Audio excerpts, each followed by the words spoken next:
Hello hi, कैसे हैं आप लोग। नमस्कार दोस्तों, आपका स्वागत है माई dot career coach YouTube channel पर। क्या आपको इंटरव्यू में के दौरान पूछे गए सवालों का जवाब देने में परेशानी होती है?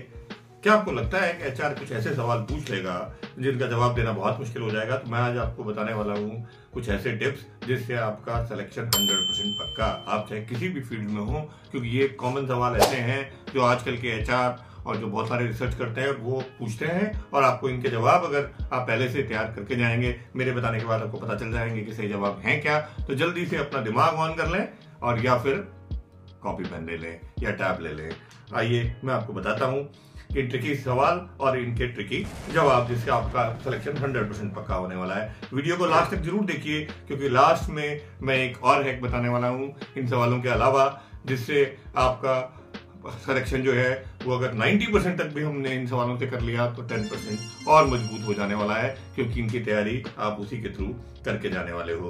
तो आप अंत तक इसको जरूर देखें, लाइक और सब्सक्राइब कर लें। सबसे पहली बात, हम क्या गलती करते हैं? सबसे पहला सवाल सबसे पहले शुरुआत से हम ये सोच के जाते हैं कि बंदा जाके पूछेगा हमसे कि आपका नाम क्या है, क्या आपका वो, क्या आपका, अरे आपने सीवी दे दिया। आजकल के एचआर और बहुत होशियार हैं, सीवी पढ़ चुके हैं आपके बारे में, जितना आप बताना चाहते थे उससे कहीं ज्यादा, क्योंकि वो लोग भी रिसर्च करते हैं, कर चुके हैं।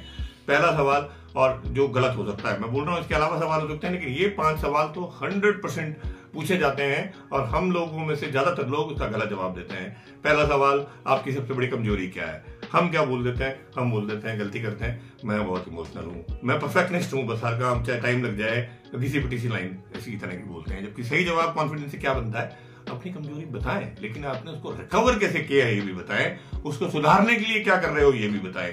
जैसे आपने ये बताया कि मैं थोड़ा डिटेल्स में चला जाता हूं जिसमें टाइम लग जाता है, लेकिन अब मैं टाइम मैनेजमेंट सीख रहा हूं और मैं सीख गया हूं कि हम प्रायोरिटी कैसे सेट करते हैं, कौन सा हाई प्रायोरिटी काम है, कौन सा लोअर प्रायोरिटी काम है, कौन सा लास्ट में कम करने वाला काम है। तो आपने पहले सवाल को जीत लिया। दूसरा सवाल ये कि क्या आपको ही हमें हायर करना चाहिए, या यूं भी पूछ सकते हैं कि हम आपको ही क्यों हायर करें। और हम लोग ज्यादातर क्या करते हैं, ऑलमोस्ट सभी लोग बोलते हैं कि मैं बहुत मेहनती हूँ, मैंने फलाने में MBA कर रखा है, मैंने ये कर रखा है, मैंने वो कर रखा है। अरे वो सीवी में है, आप मेहनती हैं इसीलिए आप यहाँ पे आए हैं, लेकिन अपने स्किल्स और एक्सपीरियंस बताएं और उसको कंपनी से लिंक करें। तैयारी करके जाएं कि अगर फाइनेंस की कंपनी है, आप बैंक में जा रहे हो तो आपके डिटेल्स लेके जाएं कि, और डिटेल्स लेके जाएं अपनी कि मैंने MBA फाइनेंस किया हुआ है और मैं लोगों से उनकी फाइनेंशियल नीड के अनुसार बातचीत कर सकता हूँ, काम कर सकता हूँ। ये एग्जाम्पल है, तो आप लोग वर्क करके जाएं। यही जवाब देना है आपको कि स्किल्स और एक्सपीरियंस जो आपके हैं उनको कंपनी से लिंक करना है या उस जगह से लिंक करना है जहां पे आप इंटरव्यू दे रहे हैं। अगर इसी तरीके से तीसरा सवाल नंबर 3 में ये होता है, मैं वही, ध्यान रखिएगा, नोट करते रहे, मैं वही सवाल ले रहा हूँ। ये नहीं है कि एग्जैक्टली ऐसे ही पूछेगा या रैंडम में भी पूछ सकता है, मैं ये पूछ रहा हूँ जिनमें वो फंसाने की कोशिश करते हैं और आप फंसेंगे नहीं। अगर आपका बॉस गलत हो तो आप क्या करोगे? हम में से 90% बड़े अपने आप को कॉन्फिडेंस समझने वाले, जिसको मुंह फट बोलना बोलेंगे, हम बॉस से भिड़ जाएंगे, हम कहेंगे तू गलत है भाई, कंपनी के लिए गलत है ये। ऐसा नहीं होता है कंपनी में या किसी भी जगह पे। Boss is always right, but ये डिप्लोमेटिक अप्रोच होती है।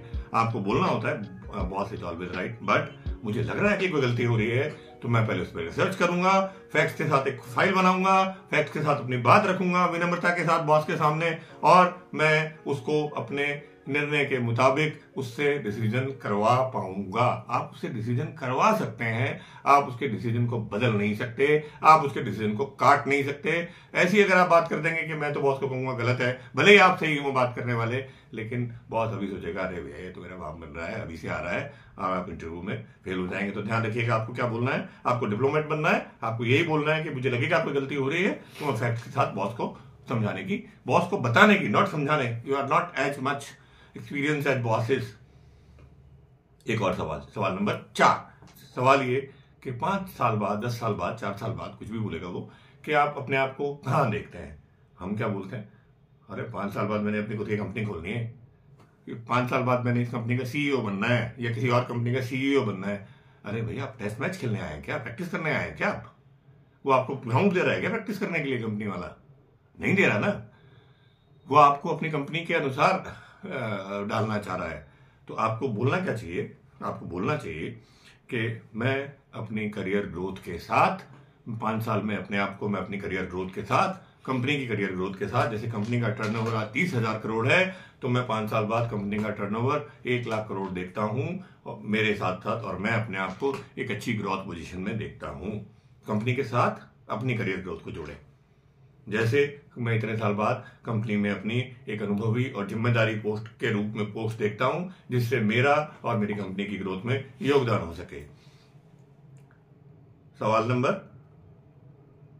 5, last but not the least, आपकी सैलरी एक्सपेक्टेशन क्या है? अरे ये तो हमें सबको पता है भाई, हम अगर इस पोस्ट के लिए जा रहे हैं तो 50,000 तो हमारी होगी, 40,000 हमारी होगी, 1 लाख हमारी होगी, 10 लाख हमारी, वट एवर इज। सैलरी 2 चीजों पर डिपेंड करती है। पहली ये कि कंपनी की रिक्वायरमेंट क्या है, जिस पोस्ट के लिए आप जा रहे हैं, उन्होंने पहले इस कंपनी ने इस पोस्ट के लिए कितना एक्सपेंस किया हुआ है, उससे थोड़ा बहुत ज्यादा या थोड़ा बहुत कम वो कंपनी करेगी।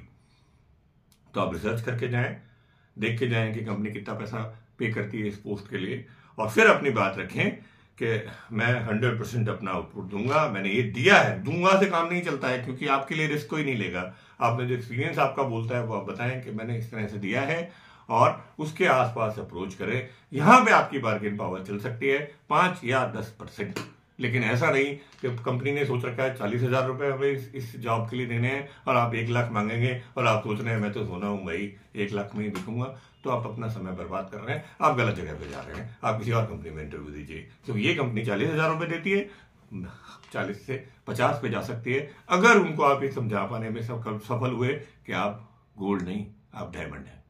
गोल्ड पे भी नहीं देगी, गोल्ड तो होंगे उनके पास।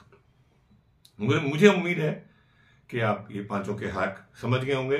जरूर जल्दी से इसको लाइक और सब्सक्राइब करना है। अरे रुकिए, मैंने एक प्रॉमिस किया था आपको, मैंने आपको प्रॉमिस किया था कि मैं बताऊंगा आपको इन 5 टिकी जवाबों के अलावा भी कि आप जो 10% बचा है 90% का, वो पूरा कैसे करके 100% सफल हो सकते हैं। नोट कर लें, इंटरव्यू से पहले मिरर प्रैक्टिस करें, जो मैंने सवाल बताए वो भी, और इसके अलावा जितने संभव सवाल आप ढूंढ सकते हैं सोच के, उसके मिरर प्रैक्टिस करें। अपनी बॉडी लैंग्वेज और बॉडी कांटेक्ट पर, आई कांटेक्ट पर ध्यान दें। आप आंख से आंख मिला के बात करें, आप आंख से आंख मिला के बात करें, अपनी बॉडी लैंग्वेज को रखें। हमेशा क्लोज हैंडेड नहीं रहना है, यूं करके नहीं आपको बैठना है, टांग के ऊपर टांग रख के आपको नहीं बैठना है, सीधे आराम से, बहुत ज्यादा तने हुए भी नहीं, बहुत ज्यादा नहीं, अच्छी मुद्रा में आराम से आप बैठ सकते हैं। फाइल वगैरह हाथ में तो रख सकते हैं। मे आई कम इन एटसेट्रा, ये सारी चीजें आपको पता होंगी या पता चल जाएंगी। इसके लिए हम डिटेल सेशन भी लेंगे, क्योंकि हर जवाब जो हमने देना है वो स्ट्रक्चर में देना है, और स्ट्रक्चर होती है star method, situation, task, action और रिजल्ट। तो सिचुएशन के अनुसार हम टास्क जो मिला है उस पर एक्शन लेंगे और उसका रिजल्ट हमें मिलेगा। कंपनी और जॉब रोल के बारे में रिसर्च करके जाएं। All the best. अब आप 100% पास होने के लायक इंटरव्यू में हो गए हैं, अगर आप इन पे प्रैक्टिस करेंगे तो। ऐसी ही बहुत सारी जानकारी और एक स्टार मेथड पे भी हम आपको डिटेल्स देंगे बहुत जल्दी, तो जुड़े रहिएगा my.careercoach पर, ताकि आपको सब्सक्रिप्शन करने के बाद आपको नोटिफिकेशन मिलते रहे। अपना खूब ख्याल रखिए, खुश रहिए, and note, always ahead, always smart, always ahead, always be smart. Thank you.